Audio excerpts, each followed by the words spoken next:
All right, let's talk some racing. First of all, guys, I'm doing great. As you can see, my hair is growing like crazy. How you gonna grow hair after radiation treatment and on chemo treatment? I'm not on chemo this week. I will be this next week. It'll be chemo cycle 13.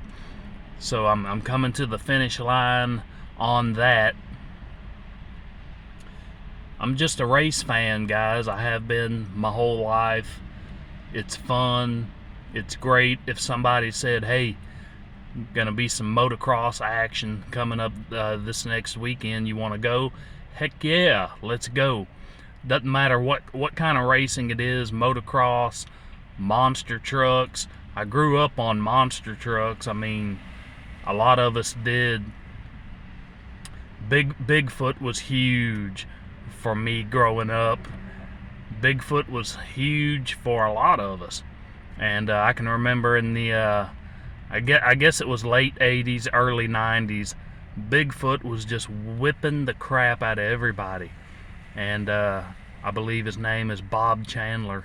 Man, he made some awesome trucks. I can remember at one point there was a Bigfoot truck that they built. I think it had some orange stripes down the side of it. That thing was fast, and the I believe it was a new suspension type that they put into the truck. I mean, nobody could beat him. Nobody could beat that truck. Just fast, could turn on a dime, and the speed that truck had was awesome. And so yeah, Bigfoot. I was a huge Gravedigger fan. You know, Dennis Anderson, those Anderson boys. Man, that truck was just legendary. Along with Bigfoot, you know, Barefoot. Just had a lot of cool monster trucks growing up. And I don't know if you guys have ever heard of swamp buggies, but that was really big down here in the southeast of Texas, Louisiana. Just big engines. They would float on top of the water.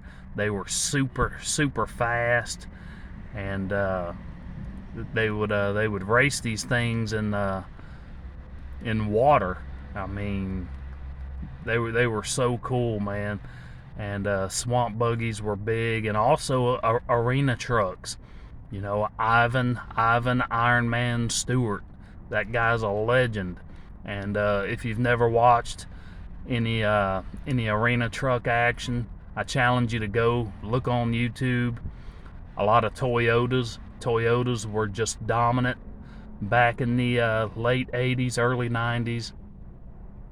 A lot of desert racing, arena truck action, just some good stuff. Fun to watch. And just so much stuff out there that people don't know about that you can go and check out on YouTube.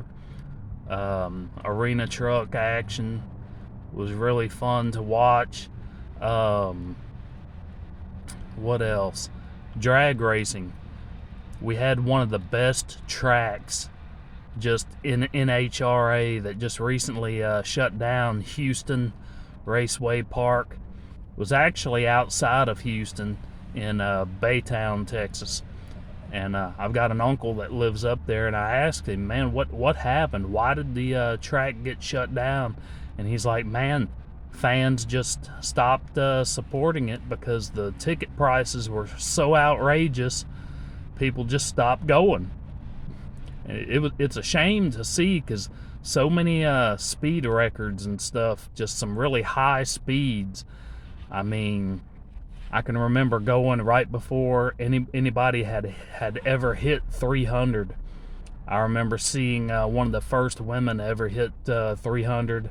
Rochelle Splatt was her name. I can remember my uncle saying, man, she looks good. I hope she doesn't go splat. I'm like, yeah, no joke. And I'm probably in junior high at this time, maybe early high school. And yeah, she hit 300. I got to see that, and I mean, got to meet Joe Amato, Kenny Bernstein, John Force. I was a huge John Force fan. That guy was just so good. His daughters, as we all know, they're awesome. You know, just so much great racing out there. Growing up in motocross, Jeremy McGrath, that guy was the man back then. And racing is just, it's fun. It gets in your blood, and it's fun to watch. And it doesn't matter what kind of racing it is. It's fun. It's fun for the whole family, you know. And dirt racing is really where it's at. You know, doesn't matter what kind of racing it is, whether it's monster trucks, motocross. Well, obviously, motocross is going to be on dirt, but you know, you really go back to the roots of racing. It's on dirt, you know. And my dad grew up. He's told me so many stories about the Houston Astrodome and going and watching, you know, a lot of motorcycle racing in the Houston Astrodome. He told me a story about how he was sitting way up high watching the Harley, you know, motorcycles race, and he said he was drinking a beer. He was sitting way up high, and he's like, you know, I think it was my uncle told him, hey, you're gonna get dirt in your beer, man. You're gonna get mud all in that beer. And he's like, there ain't no way they're gonna sling dirt and mud up this high. My uncle's like, okay. Or whoever it was, I believe it was my uncle, told him, my Uncle Ricky, well, you better get ready if you don't think they can sling mud this high. And sure enough, my dad got a cup full of mud and dirt. Had to go get himself another beer, but yeah. So just some funny, great stories. And battling brain cancer, you know, it's been so awesome to bounce back from it and still have all these wonderful memories of racing growing up. And it's just monster trucks, drag racing, motocross, whatever it might be, is just always fun. And we all have some great memories of watching racing on TV. I mean, I can remember growing up, I was a big Richard Petty fan, and then Richard had a really bad wreck at either Talladega or Daytona, I believe, coming down either the front stretch or the back stretch. I believe it was the back stretch, if I remember right, and the car flipped several times. I can remember vividly watching that on TV, and that was a bad wreck. I'm sure a lot of you remember that. He's just coming down a straight, and car just I can't remember exactly what happened, but flipped the car several times. It was a bad wreck. But after Richard retired, you know, I became a big Jeff Gordon fan. The big rivalry between him and Earnhardt, and that was one of the best rivalries that we've ever seen. And I'm hoping that we can have some more rivalries like that moving forward. Ross Chastain ticking people off, you know. We might see some of that next year, you know. Maybe him and Elliott, you know, who knows. But you know, as far as going back to ticket prices with this drag strip and the Houston area shutting down for NHRA, I mean, ticket prices, that's a big thing. You got to make it affordable so that fans can go. I know that you got to profit, but you got to make it affordable also. And because people want to go, they want to bring their families, and they want to bring their fans and go out and have a good time. But if it's not affordable, people can't do that. especially now. You go into the grocery stores, everything, the price of meat, for example, is just insane. Going and buying stuff for Thanksgiving.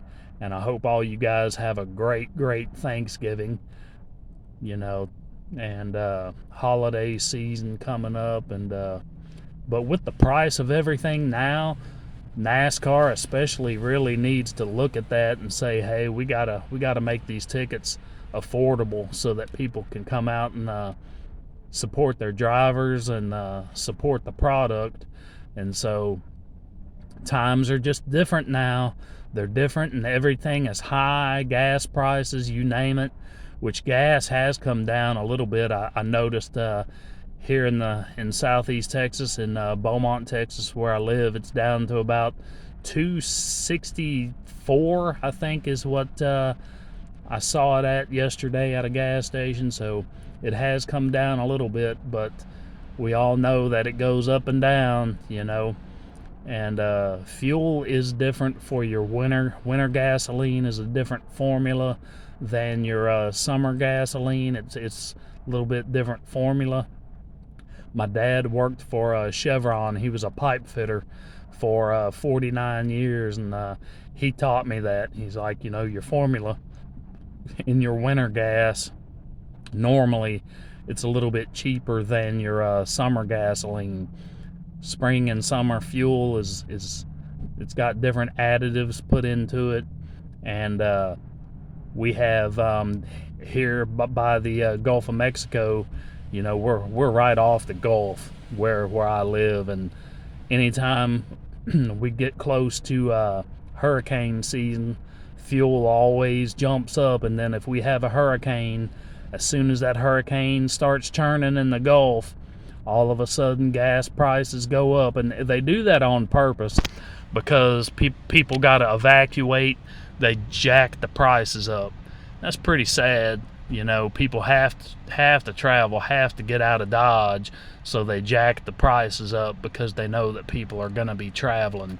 It's pretty sick, actually, but they do all of that stuff on purpose. And so, but yeah, so that drag strip in Houston closed down. It was a shame because, it was a sticky track in the spring, the summer, and those guys could really hook up and really get after it. But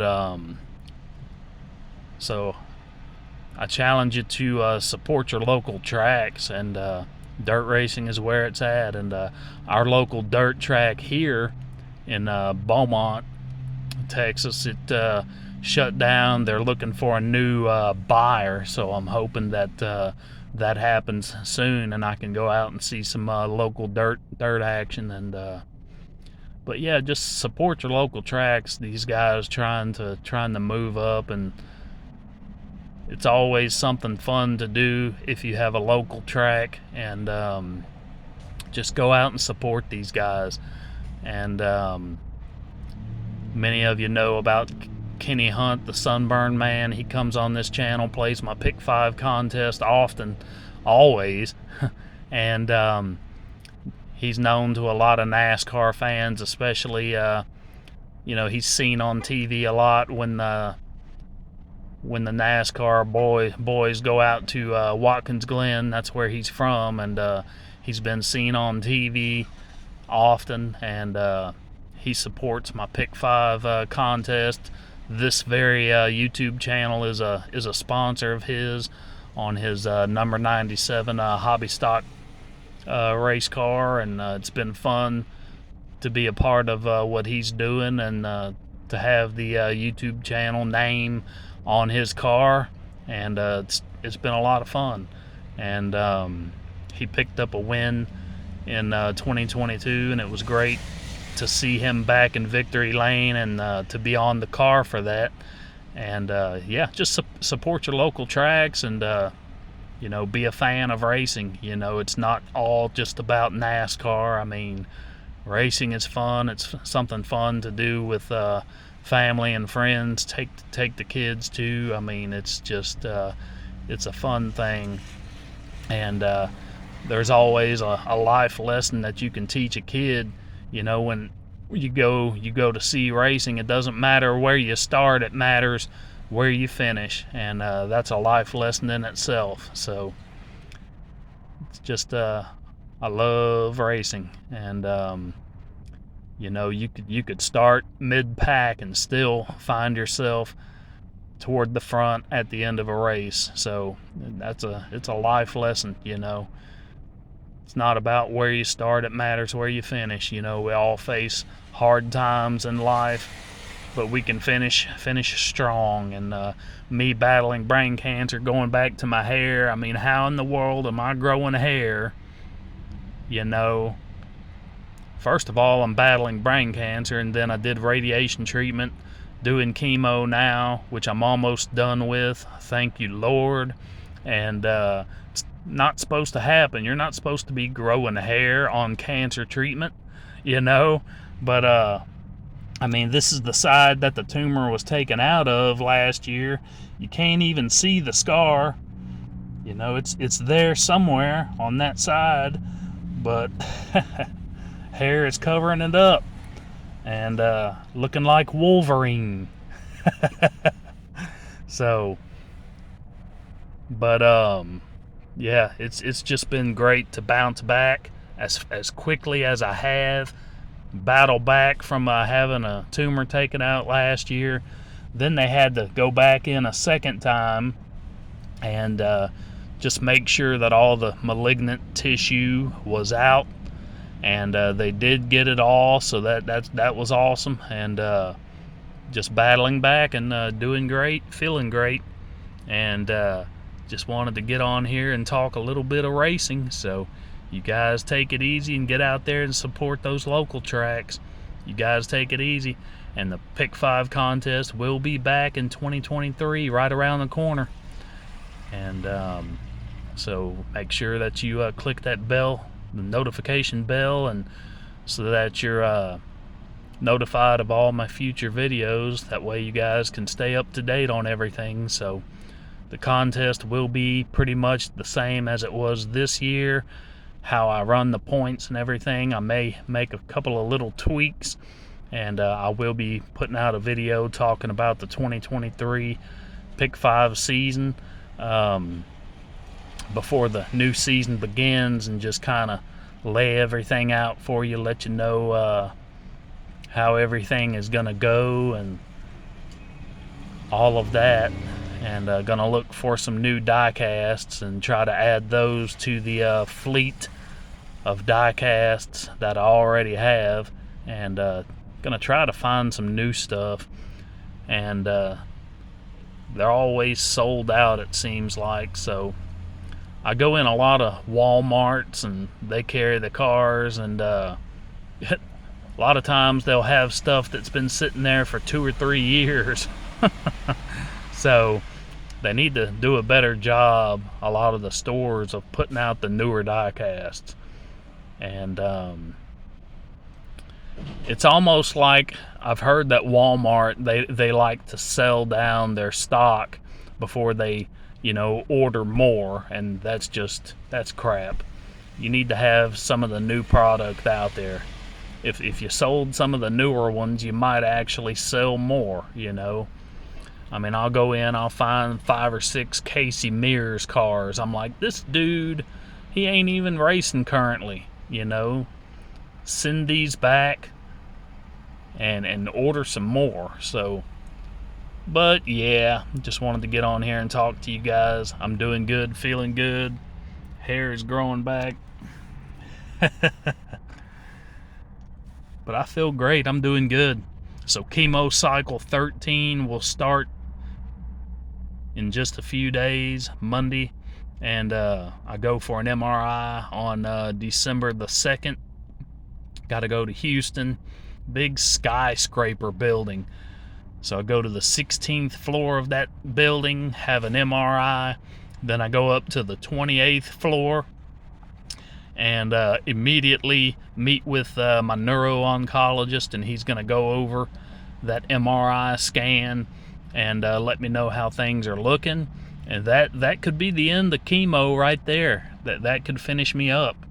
And then after that, I'll just have routine MRIs like every 6 months, maybe one time every 8 months, whatever they want to do, and that'll be just to monitor the brain and make sure that no regrowth, because these brain tumors, they can return, and if anything does start to grow, they can go back in and remove it.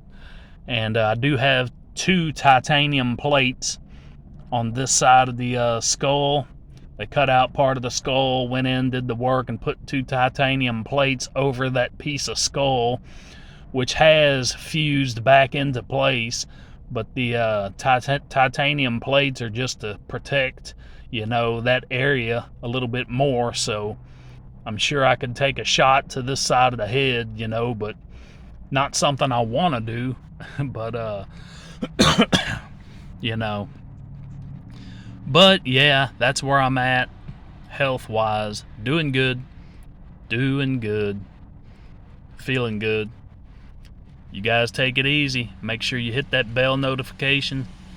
And if you want to help the channel out, especially here in the off season, just go to my playlists on my channel and let them run in the background, generate some views, and try to like the videos, give me the thumbs up on the videos, help the channel out a little bit. Any money that this channel makes, a lot of it goes right back into the Pick 5 contest, being able to ship the die casts out to the winners and things of that sort. This channel is monetized, does generate a little bit of money for me, and it's not a lot. I'm not a huge YouTube channel. It's just really a hobby that I got into doing, and getting very close to 1 million total views for the channel, and that's exciting. This just started out as a hobby, and it still is just something that I do, in my spare time. And to have 1 million views for this little channel, that would be awesome. And looks like I'm gonna make it there. And I'm over 900,000 total views for the channel now, and climbing. So yeah, if you want to support the channel, just go to my playlists and let them run in the background, and I would appreciate that, guys. And that's one way that you can help me out. So I thank you guys for being a part of the contest and supporting the channel and supporting me, and I greatly appreciate it. You guys take it easy, and make sure that you come back later, hit that bell notification again. That way you're notified of all my videos that I put out. You guys take it easy. Bye.